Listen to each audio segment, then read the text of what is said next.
Relata a professora Tânia que no seu primeiro dia de aula parou em frente aos seus alunos da quinta série primária e, como todos os demais professores, lhe disse que gostava de todos por igual. No entanto, ela sabia que isso era quase impossível, já que na primeira fila estava sentado um pequeno garoto chamado Pedro. A professora havia observado que ele não se dava bem com os colegas de classe e que muitas vezes suas roupas estavam sujas e cheiravam mal. Houve até momentos em que ela sentia prazer em lhe dar notas vermelhas ao corrigir suas provas e trabalhos. Ao iniciar o ano letivo, era solicitado a cada professor que lesse com atenção a ficha escolar dos alunos para tomar conhecimento das anotações feitas em cada ano. A professora Tânia deixou a ficha de Pedro por último, mas a leu com muito grande surpresa. A professora do primeiro ano escolar de Pedro havia anotado o seguinte: Pedro é um menino brilhante e simpático. Seus trabalhos sempre estão em ordem e muito nítidos, tem bons modos e é muito agradável estar perto dele. A professora do segundo ano escreveu: Pedro é um aluno excelente, muito querido por seus colegas, mas tem estado preocupado com a sua mãe, que está com uma doença grave e desenganada pelos médicos. A vida em seu lar deve estar sendo muito difícil. Da professora do terceiro ano constava a anotação seguinte: a morte de sua mãe foi um golpe muito duro para Pedro. Ele procura fazer o melhor, mas o seu pai não tem nenhum interesse e logo sua vida será prejudicada se ninguém tomar providências para ajudá-lo. A professora do quarto ano escreveu: Pedro anda muito distraído, não mostra interesse algum pelos estudos, tem poucos amigos e muitas vezes dorme na sala de aula. A professora Tânia se deu conta do problema e ficou terrivelmente envergonhada.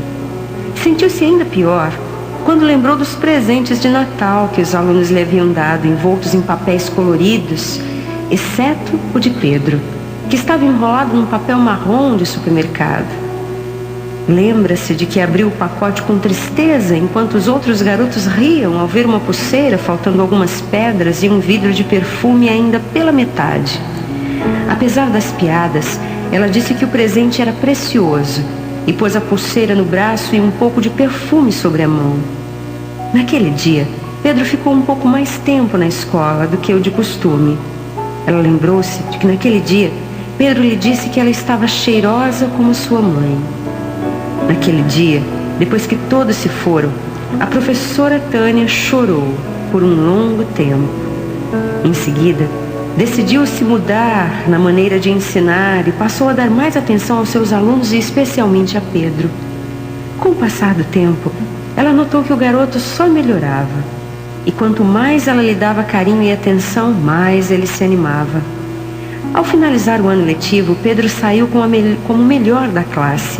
E um ano mais tarde, a professora Tânia recebeu notícia de que Pedro lhe dizia que ela era a melhor professora que ele já teve na vida. 6 anos depois, recebeu uma outra carta de Pedro, contando que havia concluído o segundo grau e que ela continuava sendo a melhor professora que tivera.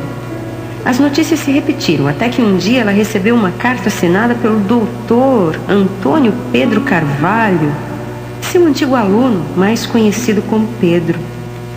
Um dia, a professora Tânia recebeu uma outra carta, em que Pedro a convidava para seu casamento e noticiava a morte de seu pai. Ela aceitou o convite, e o dia do casamento estava usando a pulseira que ganhou de Pedro anos antes, e também usando o perfume. Quando os dois se encontraram, abraçaram-se por um longo tempo e Pedro lhe disse ao ouvido: obrigada por acreditar em mim e me fazer sentir importante, demonstrando-me que posso fazer diferença. Mas ela, com os olhos banhados em pranto, sussurrou baixinho: você está enganado. Foi você que me ensinou que eu podia fazer a diferença. Afinal, eu não sabia ensinar até que te conheci. Aí está, amigos, o valor da atenção. O quanto é importante darmos um pouco mais de atenção às pessoas a quem amamos ou as que se encontram do nosso lado sem, no entanto, esquecer do outro. Atenção, carinho, cuidado devem ser somados e nunca divididos. É preciso ouvir os apelos silenciosos que ecoam na alma de cada pessoa.